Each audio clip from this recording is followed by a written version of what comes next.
La posibilidad de que a los indios encontrados en el cementerio de Puruchuco los hubieran matado con bastones de piedra lleva hacia una conclusión sorprendente.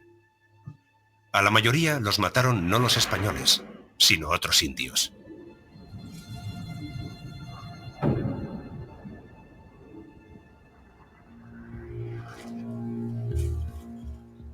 De 70 individuos del cementerio de Puruchuco, solo 3 mostraban signos claros de que los hubieran matado las armas españolas.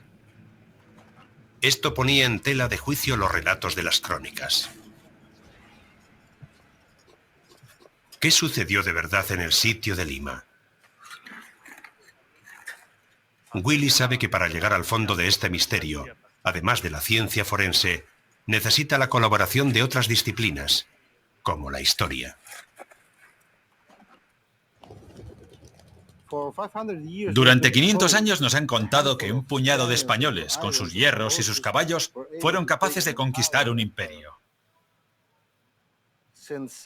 Como los historiadores hemos mirado más allá de las crónicas las 3 últimas décadas, la versión oficial puede ahora ser rebatida.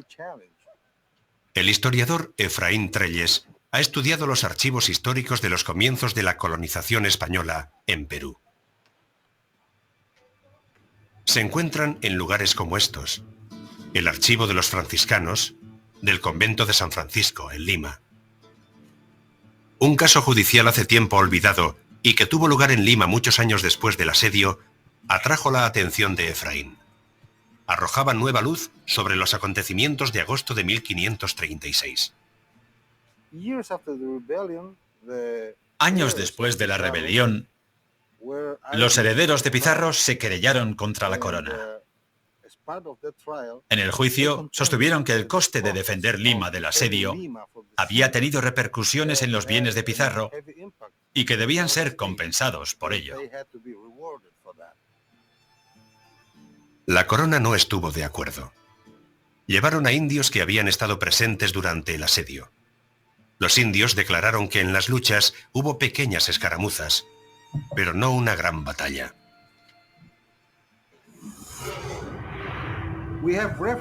Tenemos referencias de luchas durante el asedio, pero principalmente de indios contra indios. Los testigos declararon también que el ejército inca lo formaban miles, no decenas de miles. Que no hubo carga heroica de la caballería de Pizarro y que los españoles que lucharon estuvieron protegidos por un gran número de indios que lucharon a su lado. Eso me lleva a creer que el gran asedio pudo tener lugar de forma muy distinta a como nos han contado.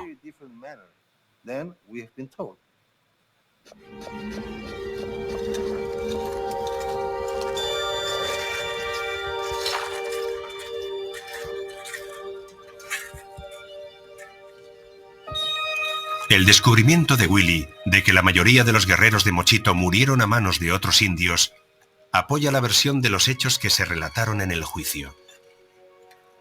Proporciona también la primera prueba científica de lo que los historiadores llevaban tiempo sospechando, pero que no habían podido demostrar: que el papel de los aliados indios, minimizado sistemáticamente por las crónicas, fue fundamental para el éxito de la conquista.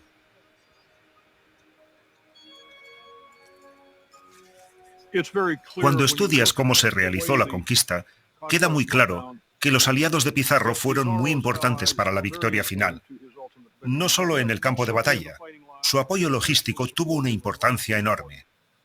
Está muy claro que se ha minimizado su papel en la conquista.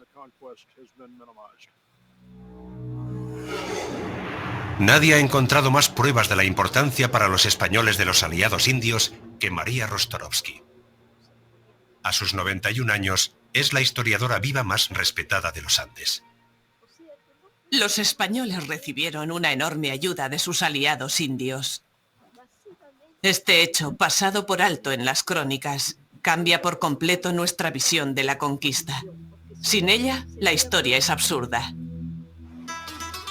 María ha descubierto documentos que revelan la historia verdadera del asedio de Lima. Los documentos encontrados en el Archivo de Indias de Sevilla muestran que la supervivencia de Pizarro en Lima se basó no en el poderío militar, sino en una alianza con las poderosas poblaciones de la montañosa provincia de Huaylas. Cuando Francisco Pizarro llegó al Perú, era un hombre soltero de 54 años. Ansioso por crear una alianza con él, la nobleza de Huaylas le ofreció a una joven como esposa. Se llamaba Quispe Sisa, y tras ser bautizada, se convirtió en la concubina de Pizarro. Es un hecho curioso. Los españoles tuvieron todas las relaciones que quisieron con las mujeres andinas, pero solo después de que se bautizaran.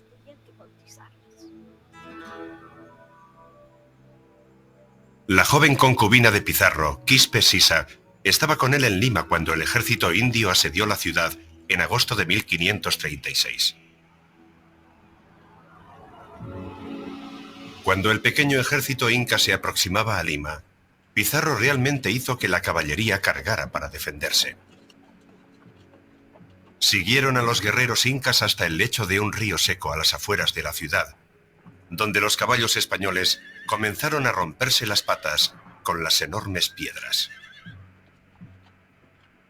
La caballería se retiró sin haber conseguido nada. Al poco tiempo, el ejército inca volvió a avanzar hacia la ciudad. El ejército inca estaba comenzando a entrar por las calles de Lima cuando de pronto se retiró. Los españoles dijeron: ¡qué estupidez! Se retiran cuando están a nuestra puerta.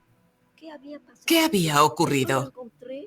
He encontrado en el archivo de Indias un documento que dice que la joven concubina de Pizarro envió mensajeros a su madre en Huaylas pidiendo ayuda.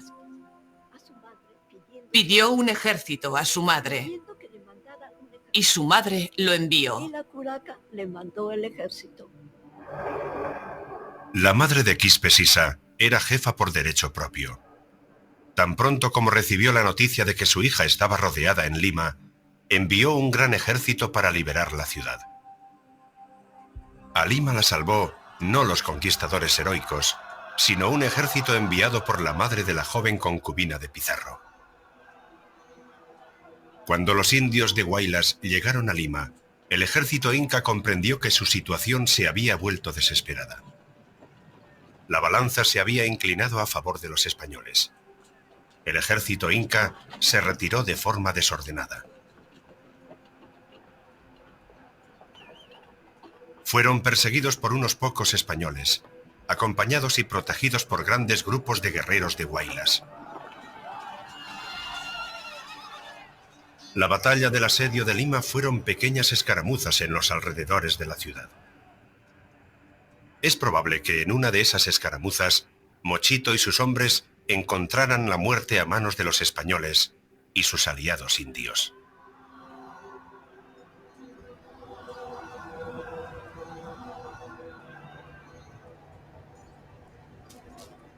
Hoy, por fin, podemos contar la historia del último día de su vida.